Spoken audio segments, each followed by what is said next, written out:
Hello students, good morning everyone. In the last video we are discussing chapter number 16, water, a precious resource, in which in the last videos we have discussed about how much water is available for our use, different forms of water which exist, that is solid, liquid and gas in form of ice, water or clouds.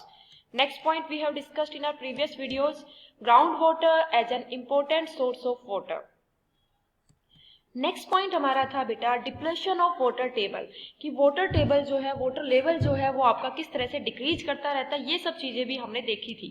तो जिसमें एक सबसे major जो effect था that was increasing population, the second thing is increase industrialisation, third thing is agricultural activity and the last thing is deforestation.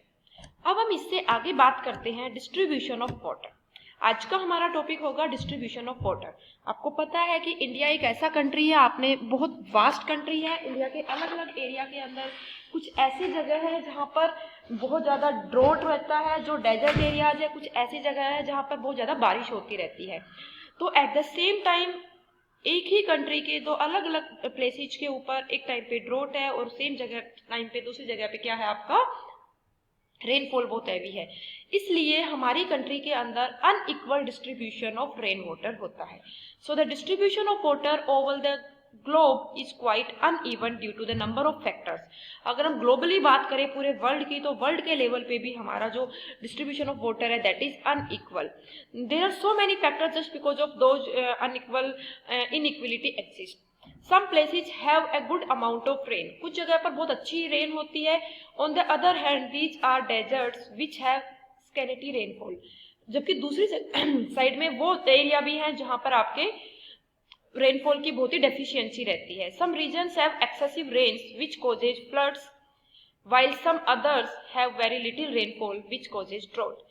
कुछ ऐसे हैं जहां पर आपके रेनफॉल में की वजह से आपका फ्लड आ जाता है, कुछ ऐसे हैं जिनकी वजह से ड्रॉट आ जाता है बहुत कम होने की वजह से। सो इंडिया एक बहुत वास्ट कंट्री है, इसके ऊपर भी सेम टाइम पर दो अलग अलग जगह पर अलग अलग कंडीशंस एग्जिस्ट करती हैं। आगे हम बात करते हैं water resources in India. India के अंदर वाटर के रिसोर्सेज कौन कौन से होंगे? So India receives a lot of precipitation that is rain और snow in comparison to rest of the world. India के अंदर प्रिसिपिटेशन का रेट ज्यादा है। The average annual precipitation in India is 1170 mm as compare to the world average is 700 mm।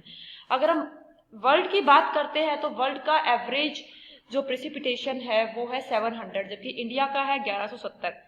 तो ये world के respect में बहुत ज्यादा है। So the rain map of India showing average rainfall in the different parts of our country. यहाँ पर आप देख सकते हैं, ये यहाँ पर स्केल बना होता है बेटा, जो नीचे लिखा होता है वो स्केल होता है। डार्कर मतलब कि अबव 400 mm आपकी बारिश हो रही है। स्लाइटली लाइटर मतलब कि इन एरिया जहां जहां पर ऐसा ग्राफ बना है उन एरिया के अंदर आपकी जो रेनफॉल है एनुअल वो 200 से 400 mm तक है। जो ऐसे डॉटेड वाला है उसके अंदर 100 से 200 है। बिल्कुल ब्लैंक है उसके अंदर 60 से ये है। और जो बिल्कुल ही ये वाला एरिया, ये डेजर्ट वाला एरिया जो कि आपका राजस्थान में इधर दिखाई देता है। तो आप पूरे इंडिया को इन सब कैटेगरी के अंदर रेनफॉल के अंदर आप डिवाइड कर सकते हो। जो जो आपको यहाँ पर डार्कनेस, फिर ये ब्लर, फिर ये हल्का डार्क, ये डॉटेड, ये स्क्वेयर्स, ये सब चीजें आपकी स्केल यहाँ पर दिखाई दे रही है।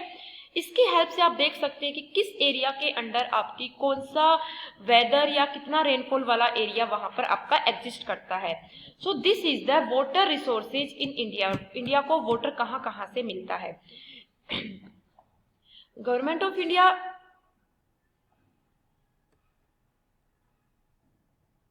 के अकॉर्डिंग हम ये सारी बातें करते हैं। अब उससे नेक्स्ट क्लास में हम बात करेंगे बेटा वाटर मैनेजमेंट की। वाटर मैनेजमेंट के अंदर बहुत सारे मेथड्स आते हैं, रेन वाटर हार्वेस्टिंग, बावरेज, ड्रिप इरिगेशन, इन सब के थ्रू आप रेन वाटर, किसी भी वाटर को आप क्या कर सकते हो, मैनेज कर सकते हो। ये सारी चीजें हम नेक्स्ट क्लास में डिस्कस करेंगे। थैंक यू बच्चे, गॉड ब्लेस।